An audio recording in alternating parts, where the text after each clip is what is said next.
Lehendakari jauna, agintariok, bertaratu zareten guztioi, egunon eta ongi etorriak izan zaitezte Euskadin berdintasunaren alde gizonekin eta maskulinitateekin lan egiteko estrategiak garatzeko funtsezkoa den jardunaldi honetara. Honen alde lan egiten duzuen bai sektore pribatuko zein publikoko pertsonak eta erakundeak batu zarete. Eta zuen bertaratzearekin baieztatu egin diguzue hau benetan premiazkoa zela. Eskerrik asko bai zuen presentziarengatik gaur hemen eta bai egunerokoan egiten duzuen lanarengatik. Hoy nos encontramos aquí con un doble propósito. Por un lado, dar a conocer la estrategia de trabajo con hombres y sobre masculinidades que el gobierno vasco a través de Emakunde ha diseñado para los próximos años. Es una estrategia que está respaldada por evaluaciones, directrices jurídicas, estudios y opiniones expertas que han servido para dar base a todo esto. Y también para crear un espacio de reflexión conjunta donde podamos recoger vuestras ideas, vuestras aportaciones, vuestras experiencias. Como bien sabéis, la construcción de la igualdad no es un camino unidireccional, sino una labor colectiva. Y queremos que diferentes perspectivas confluyan para poder llevar a cabo la implantación de esta estrategia. Implicar a los hombres, como bien sabemos, es esencial para transformar las estructuras que perpetúan la desigualdad, y la estrategia Gizonduz ha sido pionera en todo esto. Seguiremos avanzando, sin duda. Sobre esto nos hablará con más profundidad a continuación la directora del Instituto Vasco de la Mujer, zuek guztiokin Miren Elgarresta, Emakundeko zuzendaria.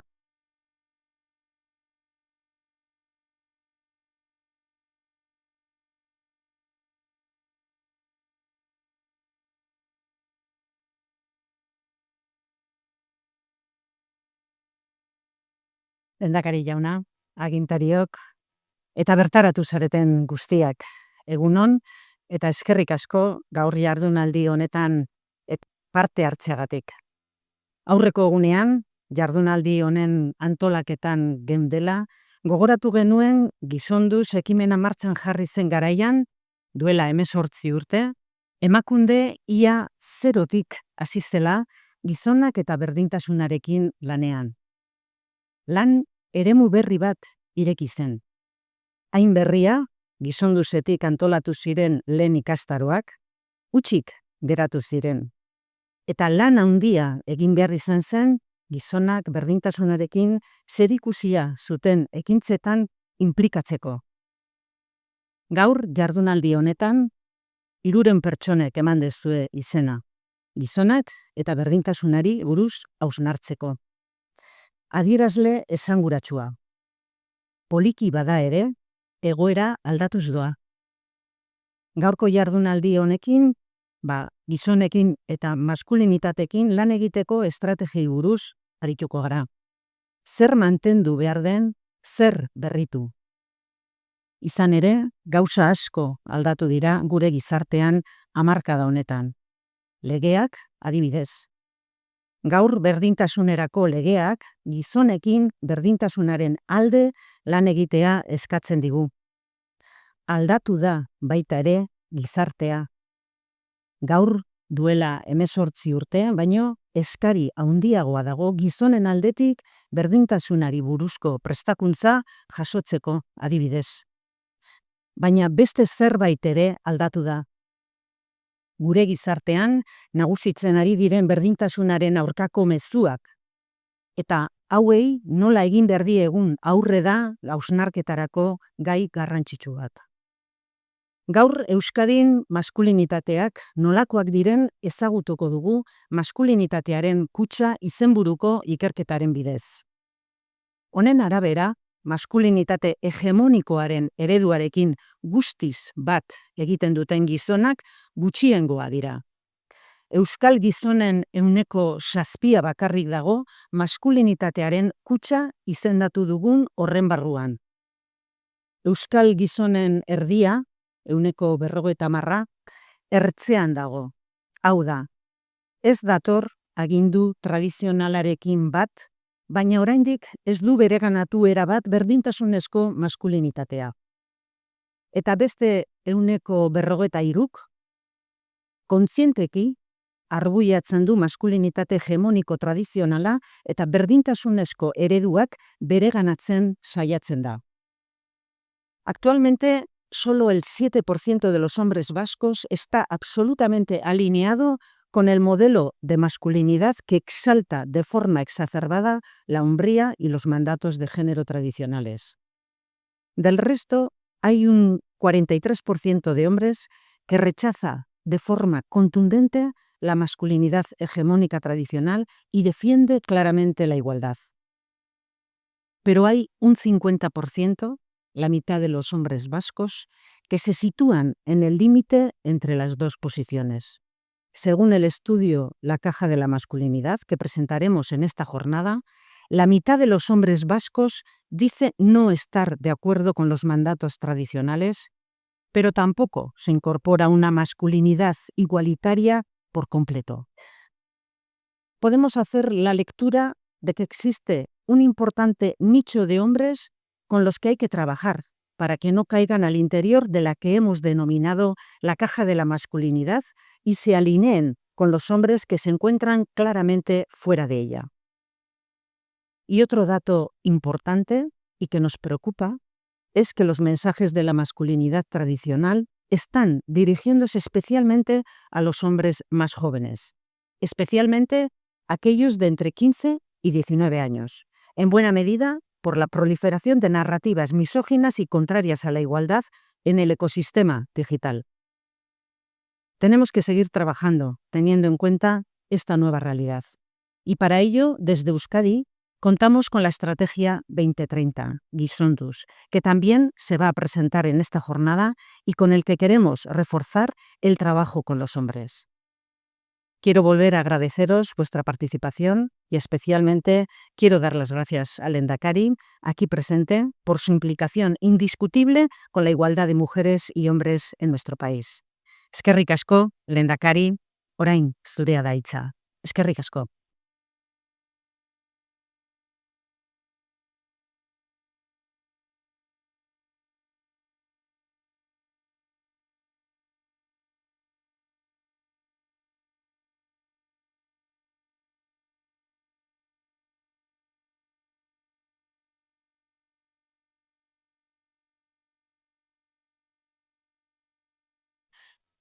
Emakundeko zuzendaria, herri agintari eta ordezkariok, foroko parte hartzaileok, jaun-andreok egunon guztioi.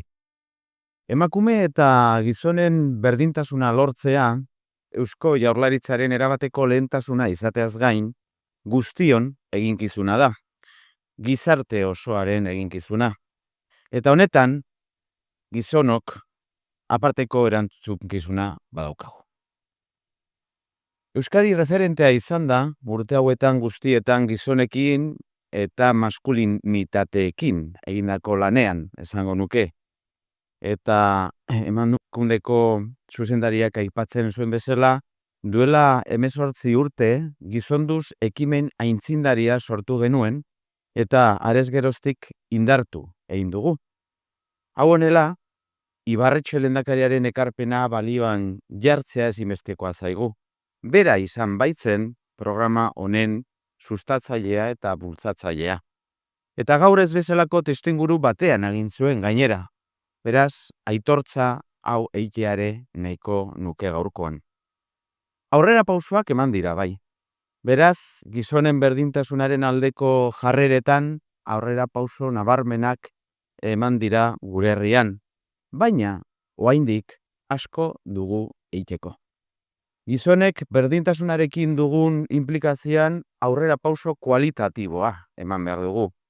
Hala eskatzen digu berdintasunerako lege berrituak, batetik, baina hala agintzen dute baita ere nazioarteko agiri eta itun ezberdinek.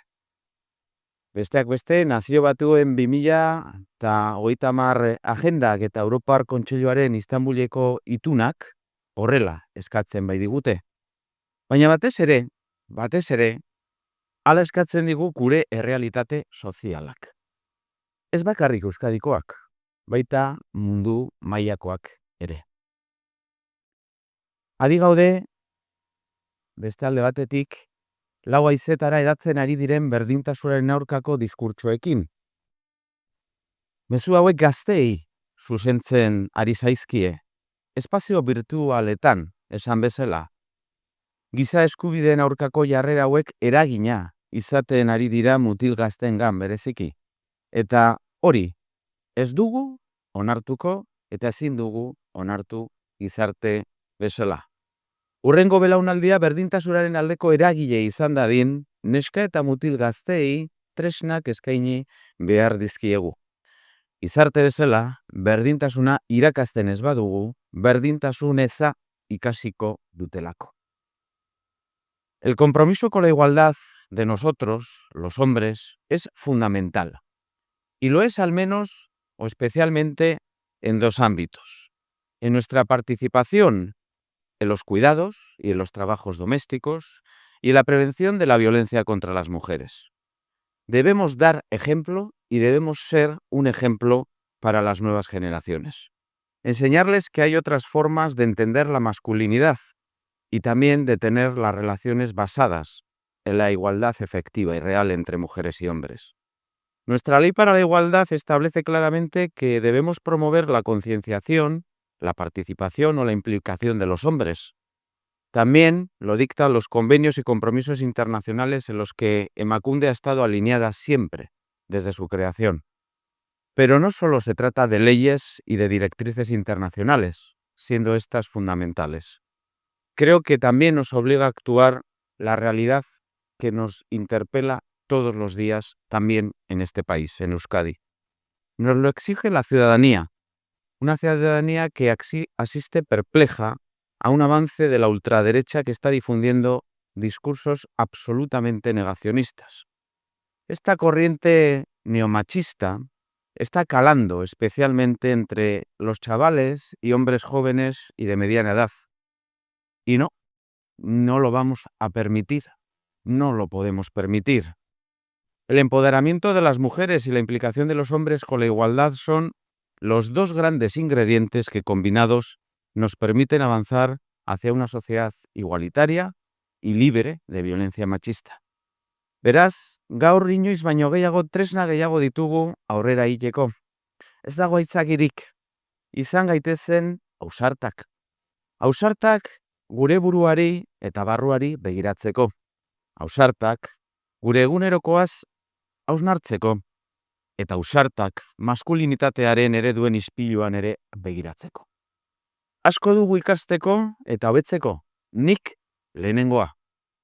Egunero hobetzeko eta berdintasunaren alde, hitzez ez ezik, ekintzez ere gehiago eiteko, eta nik ere lehenengoa.